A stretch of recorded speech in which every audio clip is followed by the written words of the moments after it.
Tea கடைக்காரண்ணே 4 tea parcel. என்னம்மா வராதவ வந்திருக்க, 4 tea parcel சொல்ற? யாரும் வீட்டுக்கு வந்திருக்காங்களா? சொந்தக்காரங்களா? எதுவும் விசேஷமா? யாரும் வாயை பிடுங்குவாங்க, யார்கிட்டையும் எதையும் சொல்லாதுன்னு எங்க அம்மா சொல்லியிருக்கு. உன் வாயை பிடிங்கி நான் என்னம்மா செய்ய போறேன்? அப்புறம் ஏன் கேட்கீங்க? உங்க வேலை என்ன? டீ போட்டு கொடுக்கறது. டீயை போட்டு கொடுங்க. ஆஹா, ரம்பம் போட ஆரம்பிச்சிட்டாலே.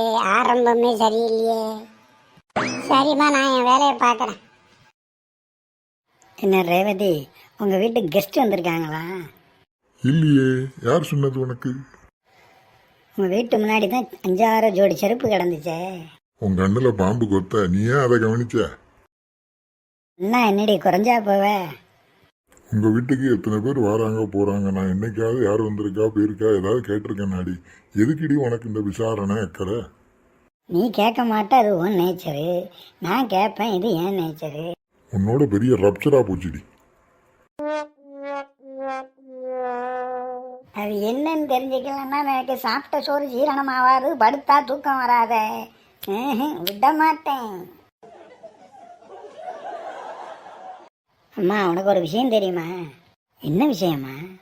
ரேவதி வீட்டுக்கு ஒரு 5-6 பேர் வந்திருக்காங்க. என்ன விஷயமா வந்திருக்காங்க, எதுக்கு வந்திருக்காங்கன்னு தெரியல. அதை அவட்ட கேட்டேன், சொல்லவே மாட்டேன்ட்டாம்மா. அப்படியா சங்கதி? இந்த நேரம் பார்த்து மரகதக்கா பக்கத்தில் இல்லையே. ஏக்கா, இப்போதான் உன்னை நினச்சேன். உனக்கு ஆயுசு 100, உடனே வந்துட்டியே.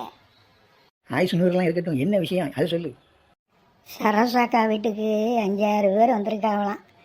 என்ன விஷயமா வந்திருக்காவோன்னு சொல்லி ஏம்மாவா அவாமாவட்ட கேட்டதுக்கு அந்த பிள்ளை சொல்லவே மாட்டேன்னு சாதிச்சுட்டான் பார்த்துக்கோ. முழு பூசணிக்காக சோத்துக்குள்ளே மறைச்ச கதையெல்லாம் இருக்கு. ஏதோ மேட்டர் இருக்கு, விடக்கூடாது. ஆமாக்கா, என்னன்னு கண்டுபிடிச்சே ஆகணுமா? ஆத்தா மகளுக்கு வேற வேலையே கிடையாதா அடி உங்களுக்கு? நீ அடுத்தவங்க வீட்டில் என்ன நடக்குன்னு இப்போ தெரிஞ்சுக்கிறதுல காட்டுற அக்கறையை படிப்பில் காட்டியிருந்தா ஆஹா ஆஹா, நீ எவ்வளோ நல்லா இருந்திருப்ப. நானும் என்ன நினச்சி எவ்வளோ பெருமைப்பட்டிருப்பேன். அப்பா, உங்கள் ஃபீலிங்ஸ் எல்லாம் தெருவில் போய் கொட்டுங்க, வீட்டுக்குள்ளே கொட்டாதீங்க. குப்பையாக ஆயிரும். அம்மா அப்புறம் பெருக்கலை எண்ணெயை சத்தம் போடுவோம். கரெக்டாக சொன்னாடி என் கண்மணி. உங்கள் வீட்டு ராமாயணம் ஆரம்பிச்சாச்சு. எனக்கு இன்னும் இங்கே சோழி இல்லை. நான் சரசா வீட்டுக்கு எடுத்து வீட்டுக்காரிக்கு ஃபோன் போட்டு என்னன்னு பார்க்க சொல்லுதேன். என்ன என்னம்மா நீ திடீர்னு இந்த பக்கம்? நான் ஒரு ஃபோன் பேச வந்தேன்டா. இங்கே நீ இருக்கக்கூடாது, ஓடு, எனக்கு தொல்லையாக இருக்கும். அப்போ பண்டம் வாங்க காசு கொடு. காசுலாம் தரமாட்டேன். வேணா நாடார் கடையில் நான் சொன்னேன், உனக்கு என்ன வேணுமோ வாங்கிக்கோ, நான் பிற தொட்டு கொடுத்துக்கிடுவேன். ஐ, அம்மா தான் அம்மா தான். சரி இடத்த காலி பண்ணிட்டா. சரிம்மா. ஹலோ பார்வதி, நான் மரகதம் பேசுகிறேன். என்ன மரகதாக்கா திடீர்னு ஃபோன் பண்ணுதியா? எனக்கு நீ ஒரு உதவி பண்ணணுமே. என்ன தெரியுமா? உன் வீட்டுக்கு எடுத்த வீட்டில் சரோசா வீட்டில் 5-6 நாட்கள் வந்திருக்காம என்ன வரும் ஏதுன்னு விசாரிச்சு வை. நான் பிற வந்து உன்னை பார்த்து கேட்டுக்கிட்டேன். என்ன எதுவும் மேட்டர் இருக்குக்கா. நானும் அப்போதே வச்சு கவனிச்சிட்டு தான் இருக்கேன். வந்தவோ யார் என்ன வரும் தெரிஞ்சுக்கலான்னு. வீட்டுக்குள்ளே என்னால் போக முடியல, பார்த்துக்கிடுங்க. ஆமாம், அந்த பிள்ளை சின்ன பிள்ளை அவாமாவா வாசலே உட்காந்து கவனிச்சிக்கிட்டே இருக்கு. அது என்னன்னு பார்த்து போடுறேன். ஏக்கா, உங்களுக்கு நான் இதை விசாரிச்சு சொல்கிறது ஒரு பக்கம் இருக்கட்டும். நான் உங்கள்கிட்ட கைமாத்தா கேட்டிருந்தேன், அதை கொடுக்கறதுக்கு ஏற்பாடு பண்ணுங்க. என்ன சரிடி, அது என்ன ஏதுன்னு விசாரிச்சு வை. உனக்கு உதவாமல் யாருக்கு உதவ போகிறேன்? என்ன தூண்டில்காரனுக்கு மிதவை மேலே கண்ணுன மாதிரி அவள் காரியத்தில் கரெக்டாக இருக்காளே. சண்டாளி. ஒன்று எங்களுக்கு ரொம்ப பிடிச்சி போச்சுமா. மகாலட்சுமியாட்டம் இருக்கா. அவள் எங்கள் வீட்டுக்கு வந்து விளக்கேற்றி வைக்க நாங்கள் தான் கொடுத்து வைக்கணும். வீட்டுக்காரர் துணை இல்லட்டாலும் பொண்ணை ஒழுக்கமாக வளர்த்து ஆளாக்கியிருக்கீங்கம்மா. ரொம்ப சந்தோஷம். ரொம்ப நன்றிங்க.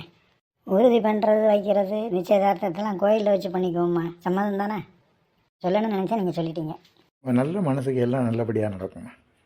அப்படியே செஞ்சிடலாம். என்னடி காயா பழமா? பழம்தாங்க்கா. அந்த வயிற்றுல ஏன் கேட்குறேன்? ஐயோ, எனக்கு இப்போவே வயிறு எரியுதே. என்ன பழம்னு சொல்லுதே? ஆமாக்கா, அவன் மகளுக்கு கல்யாணம் குதிந்துட்டு. என்னடி சொல்லுதே? வயிற்றில் நெருப்பள்ளி கூட்டுதே. இந்த ஊர் என்ன வேலை பார்க்காரு, ஏதாவது தெரியுமா? நம்ம முட்டுக்கட்டையை போடுறதுக்கு ஏதாவது வழி இருக்கா? பள்ளிசா எதுவும் விசாரிக்க முடியல, தெரிஞ்சுக்க முடியலக்கா. அவன் நிச்சயதார்த்தத்தை உறுதி பண்ணுறது எங்கே நடத்த போகிறான்னு தெரியல. இவா வீட்லையா அது மாப்பிள்ளை வீட்லையான்னு. அப்படி போடி போக்கத்தவளை, நீ என்கிட்ட கேட்ட உதவி உனக்கு செய்ய முடியாது. ஒரு விஷயத்தை கச்சிதமாக செய்து முடிக்கல, நீலாம் ஒரு பொம்பளை. நான் கேட்ட உதவியை எனக்கு செய்ய முடியாதா? நீலாம் ஒரு மனுஷி. என்னடி வார்த்தை பேச, அடிச்சு பல்லகெல்லாம் உடச்சு போடுவேன். உங்கள் சண்டையை நிப்பாட்டுங்க. உங்கள் முதலுக்கே மோசம் வந்துட்டு. ஐயையோ, எனக்கு தூக்கமும் வராது, சாப்பாடும் வயிற்றுக்குள்ளே இறங்காதே. நான் என்ன பண்ணுவேன்? உங்களை நம்பி பிரயோஜனம் இல்லை.